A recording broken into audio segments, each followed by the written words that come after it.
The fundamentals ought to be clear. The fundamentals may even keep changing. It is not that the fundamentals themselves aren't in a state of flux. Different eras could produce different fundamentals.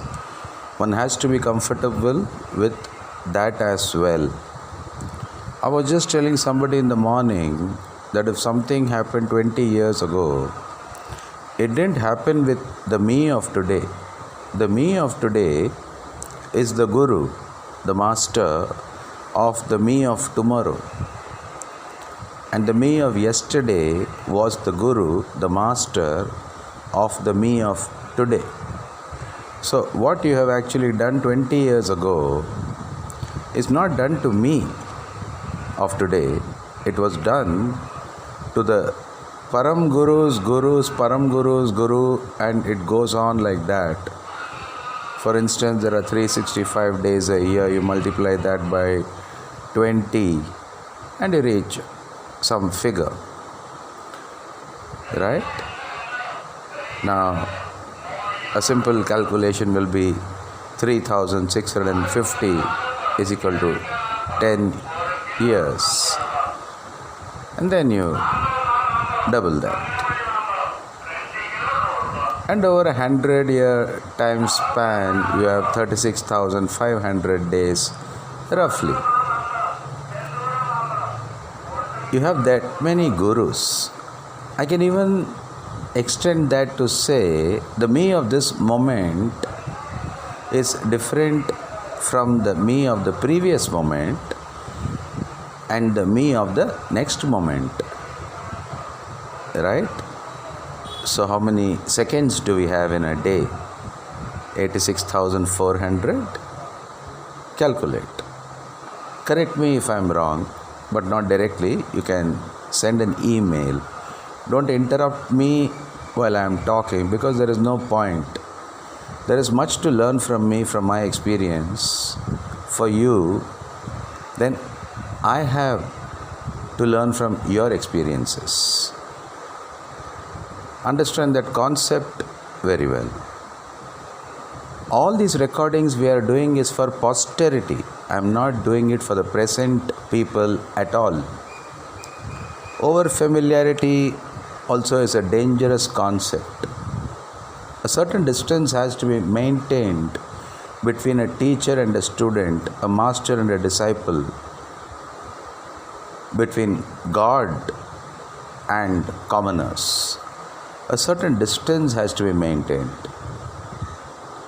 Now this God that everybody talks about, we have to replace the name itself. Nobody understands what this God is all about, that people are talking about. Seems to be almost a mythical figure, a mythological figure, an invisible figure. And how will you recognize a person unless you have met them before? If you meet me for the first time in life and I introduce myself and say my name is Kilo, and you say my name is Sierra, let us imagine. Now, only at the second meeting do you realize that you are again bumping into Kilo, and I realize that I am bumping into Sierra. At the first meeting, we cannot recognize anybody. Minimum 2 meetings are required, provided the introduction was truthful at the first meeting itself. How will you recognize God? Even if God comes in human format, how will you recognize that this is God? You will ask for supernatural powers, because that is what you have been told. What if God decides to come without power? What if God decides to play a great game with himself and travel without money? You never know this God. This God is inscrutable, unfathomable. Could be standing right in front of you and you may not be able to recognize that I am interacting with God. Could be in the form of a dog, could be in the form of a crow, could be in the form of a chicken that you are cutting and eating,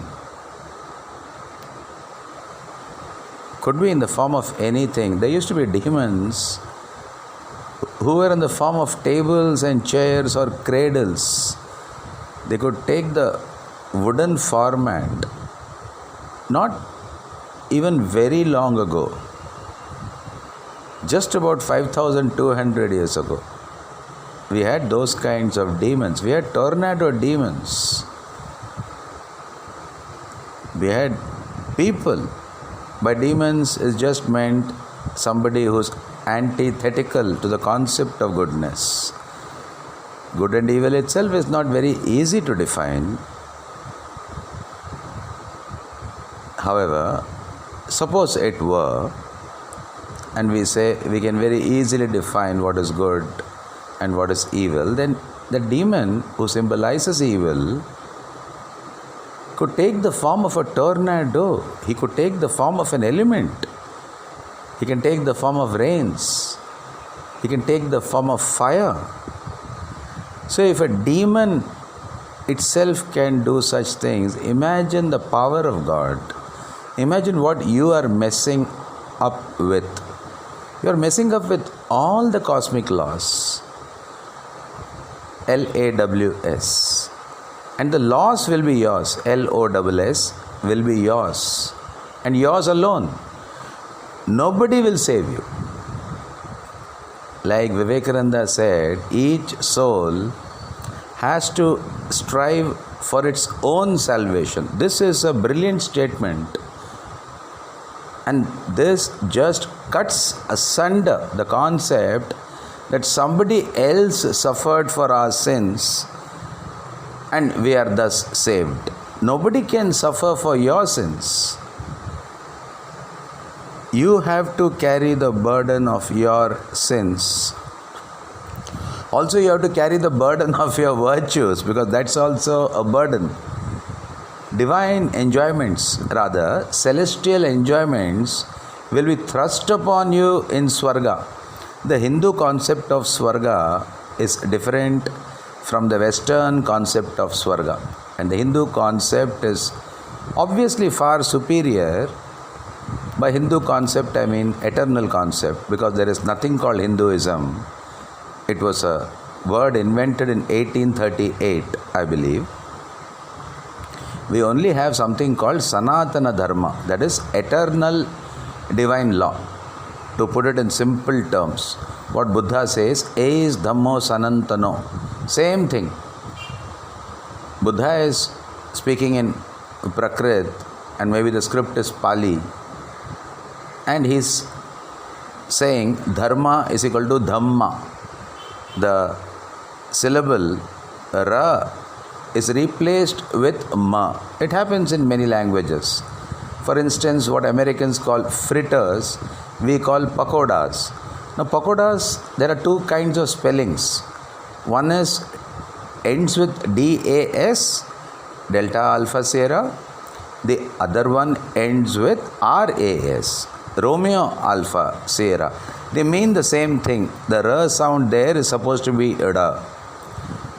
Now, these are words. The Buddha is using his words. Krishna is using his words. Osho is using his words. U.G. Krishnamurti is using his words. J. Krishnamurti is using his words. I am using my words.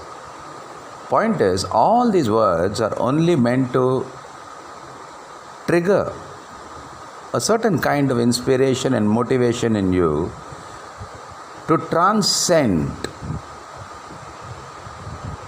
the basic problems we are facing, which prevent us from reaching the real us. As we discussed earlier, the real us need not be forgiving. Somebody could be a punisher. Yama is a punisher.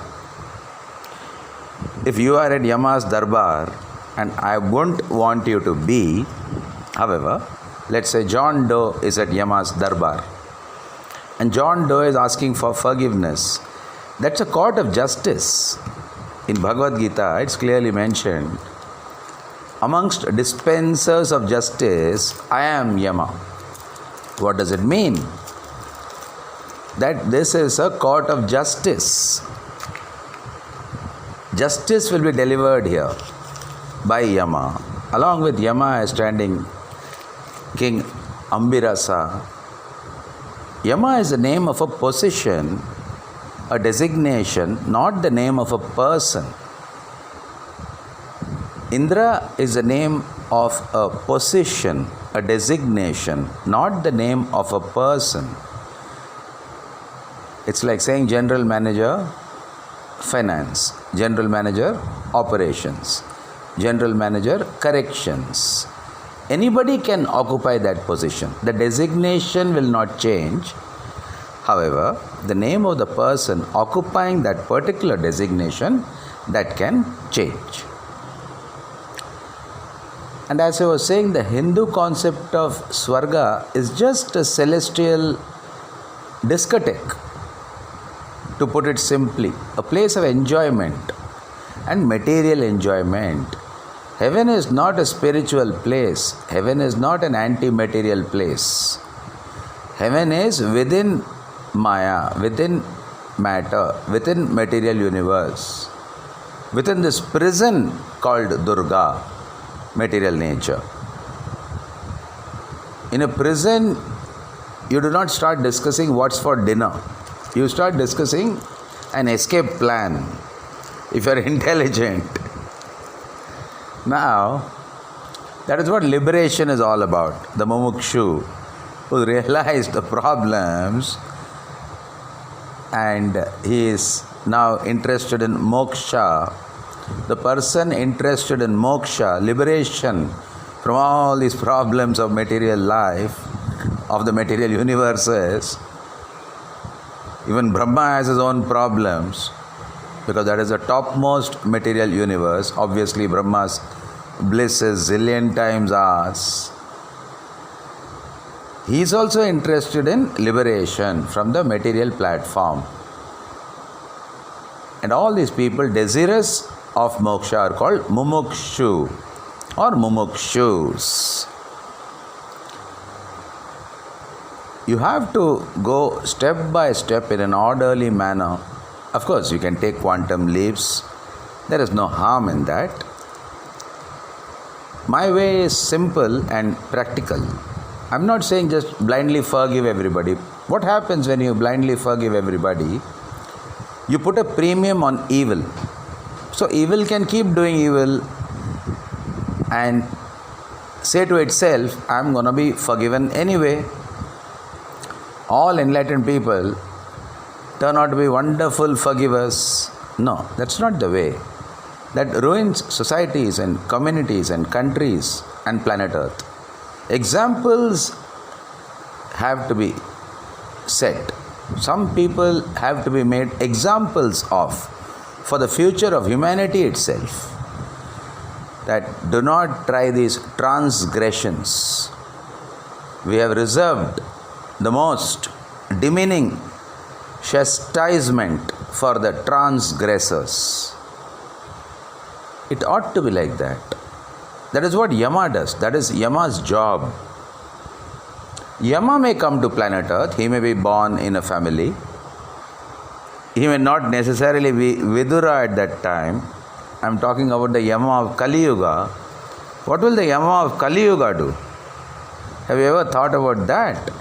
Is he going to deliver lectures? No. He is going to deliver justice. And what is justice? Modern jurisprudence say justice is a correctional. We have correctional facilities, especially in America. That is what they are called. The penitentiaries out there are called correctional facilities. People are getting corrected and they want to call it reformation, reformatories. We are reforming them, is what they are saying. Is that what justice is all about? Can people be thus reformed? Are people just going to exit the penitentiary as sages and saints? No, they are not. The entire system is incorrect actually. Krishna understands that perfectly well. So does Yama. Because Yama is also a Krishna. And Yama punishes, when Yama is asked, all these punishments that you are delivering to people, aren't you afraid? Because some scriptures say, do not do unto others that you won't want done unto you. Great statement. So Yama is asked, aren't you afraid? He says, I am only afraid of Krishna. He has ordered me to punish them. It is only out of fear of Krishna that I am punishing them. If I don't punish them, I will get punished by Krishna. Look at the beauty. And Krishna also has a name called Mukunda, Ocean of Mercy. And people have talked to me regarding that, and I have told them Krishna is both. Krishna is both Mukunda and Amukunda or Krurananda. Krur means cruel. He is both ocean of mercy and ocean of cruelty at the same time, and the ocean of cunningness. So you can say compassion, cruelty, cunningness. This is the holy trinity of Krishna's being. This is the God. 3 C's. I call it C cube. Security. Why do I call it security? We will come to that later. Compassion, cruelty.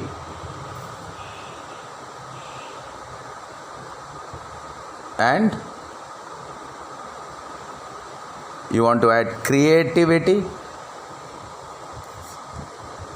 You want to add multiple coordinate points for the C and create more triangles. Please go ahead, because the basic requirement for creation is 3. You cannot create with 1. 1 is always 1. There was one Krishna, and he always continues to be that one Krishna. We can call it the always. I like the name, the always for God. I don't like this term God at all, because everybody generally has misunderstood this term because of lack of experience. They have not experienced God. They have heard about it, they have talked about it, they have discussed about it, speculated about it, imagined it, and never experienced it. Imagine their confusion and their ignorance. Do not do that with yourself. My request, and my sincere request, it is not a command. It is a sincere request to my friends, and only my friends. I can only address my friends, my lovers. Please do not do this with yourself. Just say, I do not know anything about God. I am completely oblivious to the knowledge of what God is or could be. God is everything put together. All that you can imagine put together is God. Where will anger come from? A lot of people say, if he is enlightened, he should not become angry. Really? Why shouldn't he be angry? No, he has transcended anger. Yeah, generally he has. However, if unrighteousness happens, to fight somebody, he has to have the energy called anger against unrighteousness to vanquish it. If he is cool and calm, unwilling to fight, unwilling to vanquish anybody or anything or any concept, will righteousness triumph over unrighteousness in such a situation? That is why Krishna is the Sampurna avatar.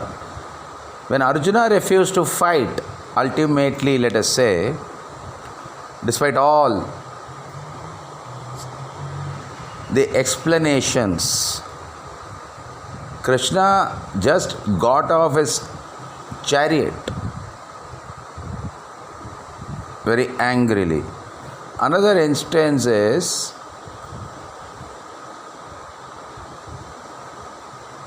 when Arjuna ate just one grain of rice from a farmer's field, Krishna became very angry. He says, "Is that your father's property?" Arjuna says, "Just one grain of rice. Why are you creating a brouhaha over it?" So Krishna says, that's not the point. Point is, you have taken something that doesn't belong to you. In that case, you are also a kind of Duryodhana. So you do one thing now, you have to atone for this act of stealing. Go and live with the farmer, but don't tell him you are the mighty Arjuna. Tell him you are an ordinary person and now serve him for a period of 1 year as a menial servant. Now see, look at the punishment Krishna is dishing out to Arjuna for a very small thing, just eating one grain of rice at a paddy field. Why is Krishna doing this? Because much more is expected of Arjuna than of Duryodhana. More the punishment for the people from whom God is expecting much more. It brings us back to the same story of 4 different kinds of murderers. First is the Brahmin. Second is the Kshatriya. Third is the Vaishya. And fourth is the menial class. I don't like to use certain terms because that hurts the audience. The servant class, let us say. No, these are the 4 classes: the intellectual class, the warrior class, the business class, and the service class. Let us put it that way. We are not here to hurt people, and we should not either. However, we have to teach, we have to explain. Now, the minister is called upon by the king to administer justice. To the service class, the minister says 100 lashes. To the business class, he says 200 lashes plus a fine of some 200 gold coins. To the Kshatriya class, he says 500 lashes and 1000 gold coins. And to the intellectual class, he orders a death sentence for the same kind of murder. The king is extremely surprised. Says, "What is this you are doing? This is not justice. This seems to be unrighteous." Then the minister explains, not much is expected from the service class. So only 100 lashes, but much more is expected from the business class, and much more from the warrior class. And regarding the pious Brahmana, the intellect, the embodiment of righteousness, the person who is supposed to mirror all the wisdom and knowledge and divinity of antiquity, it is simply not acceptable that he has committed the same crime as the rest of them. So look at the beauty of the story. Lots to learn from it. So, if somebody is being punished disproportionately, just let us imagine, much more was expected of him or her. Of course, God exists. I don't want to convince anybody regarding that. In fact, I don't want you to believe God exists just because I said so or somebody said so. On that note, let's part ways. All the best. Jai Jai Hind.